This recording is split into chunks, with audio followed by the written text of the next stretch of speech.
very overwhelmed to be in front of galaxy of our superstars, very young, enterprising scholars from world-class universities and from areas from Gilgit-Baltistan to Punjab and Fata and all over Pakistan. I think it's really a great initiative taken by Ahsan Iqbal under the umbrella of Uraan Pakistan. I'm sure as you will go through these weeks and months to learn and understand the pulls and pushes of governance, gaps you will find, and efficiency and laziness you will observe in various departments, ministries and institutions will be a great learning curve for you. And I'm sure before you join your great universities and institutions, we'll have another session so that I can sit down and listen to your very fact of matter analysis, feedback, and which will be very, very helpful for me and my colleagues to further improve our system of governance. It's now about 15 to 16 months that we are in charge of federal government, and when we took over, Pakistan had just come out of a very serious threat of default. It was the month of June 2023. I was in Paris and our fate was hanging in the balance. Overwhelming majority was of the view that we are going to, God forbid, default on our payments, our sovereign commitments, and minority was of the view that we'll probably escape this disaster. And if you ask me, until I had met managing director of IMF in Paris, I was not sure. I was sure that we will not default, but I didn't know that we will be able to achieve a program in this short span of time. As luck would have it, we were able to avoid default after my marathon discussion with Managing Director IMF. I was then the Prime Minister of PDM government. Fast forward, we were again here in Islamabad and I took oath on 4th of March last year. At that point, our economy was in a bad shape. We were all observing galloping inflation, touching 38%. Our policy rate was about 22.5%. And our business atmosphere was at best very skeptical. FDIs were remote and foreign remittances were at best average in comparison to the previous years. And we took upon ourselves this onerous responsibility, huge burden, that we will march in unison, work with a sincerity of purpose, seriously, and then leave things to Allah Almighty. Fast forward, as luck would have it, our teamwork, joint efforts paid dividends, and as we are sitting in this hall, our policy rate has come down from 22.5% to 11%. So there is a great space that policy rate will come down, which will result in what? People will withdraw their deposits, sums of monies from the banks, and invest in areas where they will get higher returns than what they are getting from the banks at this point in time. Uraan Pakistan program has taken off, and it took months to finalize this program, and I think I personally chaired a number of meetings with experts, politicians, bureaucrats, and finally we were able to conceive this Uraan Pakistan, under whose umbrella we're all sitting here. You as very enterprising young interns, I as a servant of the people of Pakistan, and of course ministers and bureaucrats and experts, which was very challenging, and it is still very challenging. Reforms, long overdue reforms, structural changes which had not taken place for decades, or business as usual. That is not with me, and that is not with Nawaz Sharif. Pakistan had to undertake these long overdue, deep structural changes if we had to find our lost place in the community of nations through hard and untiring efforts. So, I'll give you a couple of examples. Federal Board of Revenue is the agency which is like our tax collector. Import duties, income tax, land revenues, etc. All tax revenues are collected by Federal Board of Revenue. 16 months down the line, I have chaired these reform package every week, literally every week. Sat down with FBR chairman, officials, and to start with, we threw out the most corrupt lot in FBR. And you know, in this country, जब इस तरह की change अभी होती भी नहीं है, तो सिफारिशें पूरे मुल्क से आती हैं.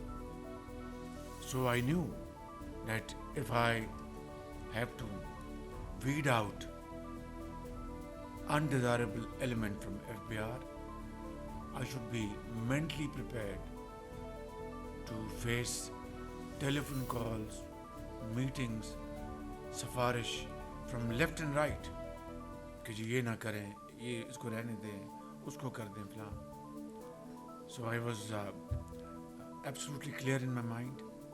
We got their lowdowns, credible lowdown from agencies, and then took decisions which were never taken before.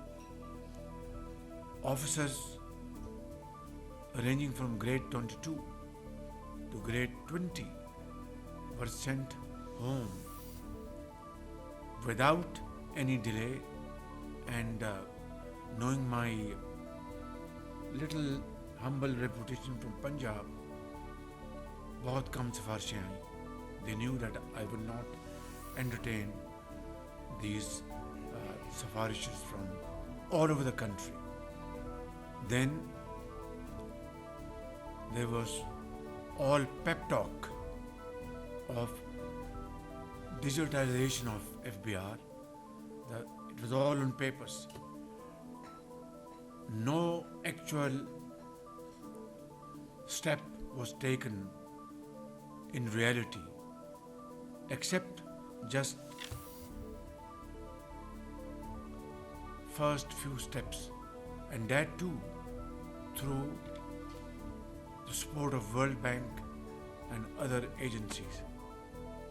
Pakistan's own resources were hardly used, and this has been our pattern, our lifestyle throughout our history, because shrewd bureaucrats, they understand this business very well, and they know how to hoodwink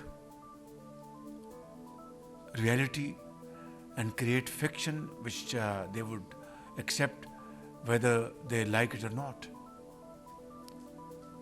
That does not mean that there is any dearth of high quality, honest and hard-working bureaucrats. This country is full of them, but they are not given the chance and the opportunity. I brought the best people in FBR, starting from the chairman and to the higher tiers. I hired consultancy firm in this country, and as I speak, you would be very happy to know that digitization today is the hallmark in FBR. Everything is being converted from papers to IT-led initiatives. And of course today, I can also say AI-led initiatives. Faceless interactions. These terminologies were unknown in FBR, and as a result, I can quote one or two examples. A sector in our industry which was contributing just 12 billions previous year will now be contributing through enforcement more than 50 billion rupees. This was the gap. Through collusion, massive evasion. This is only one sector. You can multiply this by hundreds of other sectors. So this is what FBR was doing, and this is what FBR is now required to do. It's a long journey, thorny journey. We are facing bumps on the way and mountain-like impediments, very challenging tasks, but I can assure you, great daughters and sons of this country, that we will not shy away from discharging our responsibility in the service of the nation. And I have never taken any credit for myself, because I believe in teamwork, actual teamwork. And those who are great team players, I salute them. And those who do not, I send them home. And this is not through knee-jerk action. It is their performance which is being judged through KPIs. So, what I'm saying is that delivery is the name of the game. Performance is the name of the game. I have no love lost for any person. They are all my very honorable, respected colleagues, whether they are bureaucrats, professionals, ministers, ministers of states or special assistants, advisors, and so on and so forth. They are my masters if they are serving the nation. And I don't know them if they're not serving the nation. So this is a new paradigm shift. This is the order of the day. Difficult as it is, but we have to achieve our targets. If we don't, then we would have failed to serve the cause of this country. And I will have to face the music along with my colleagues in all earnest.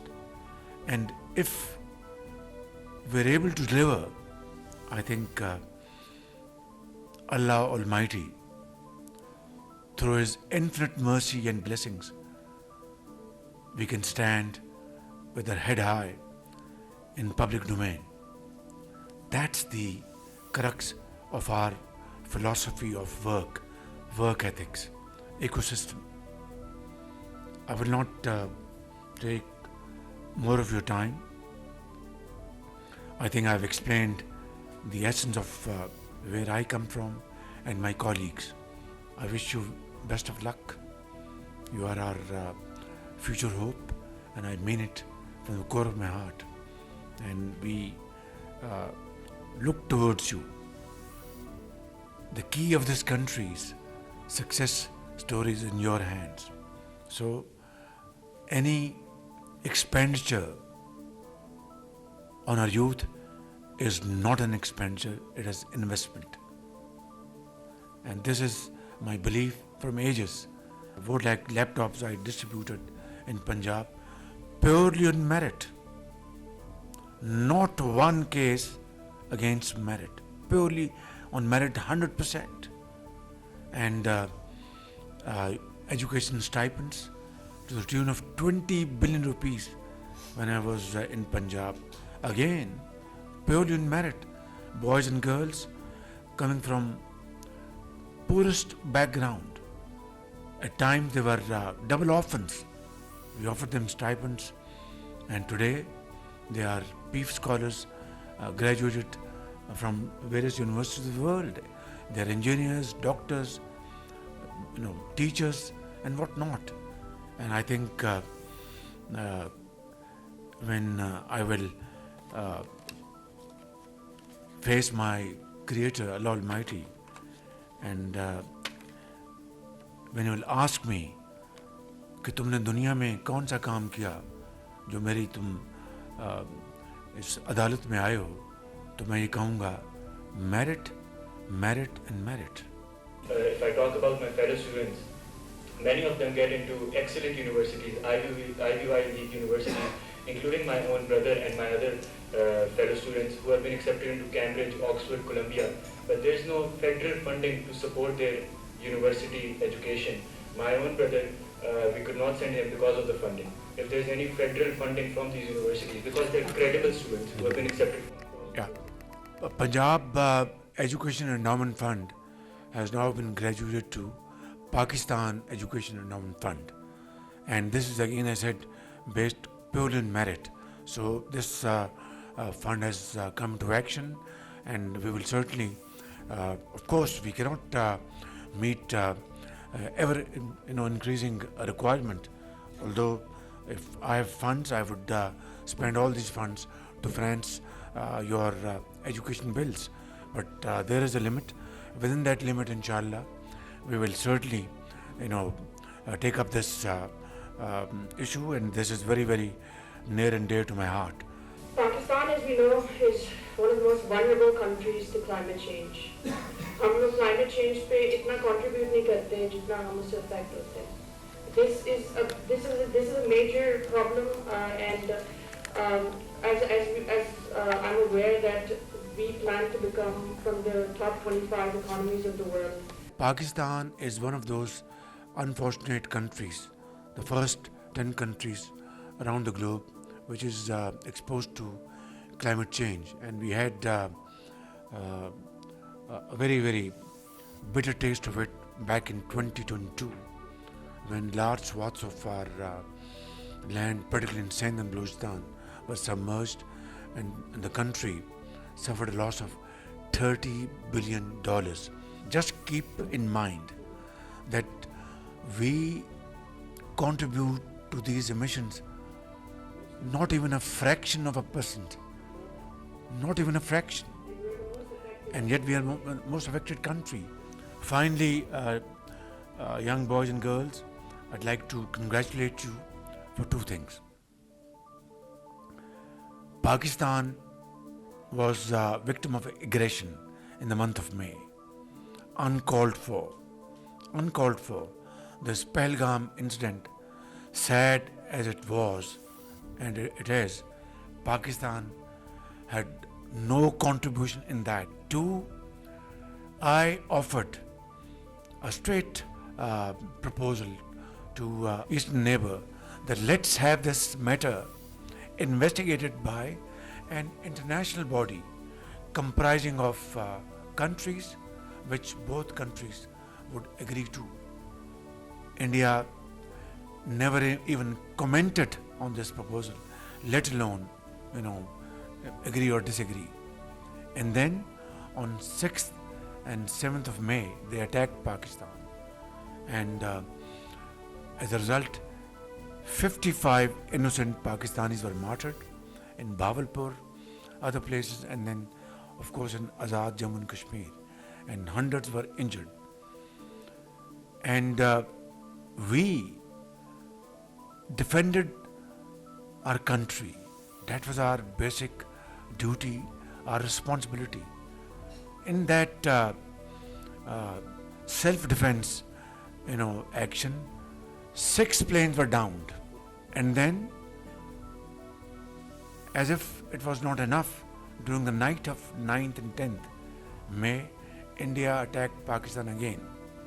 And then in retaliation, on 10th morning, we responded with full might, which taught our enemy a lesson of their life. What I want to really bring up over here is, it was the result of unity of thought and action. The entire nation, from Karachi to Peshawar, was supporting our armed forces, and our armed forces showed the highest level of professionalism, acumen, and bravery, and that led to this victory.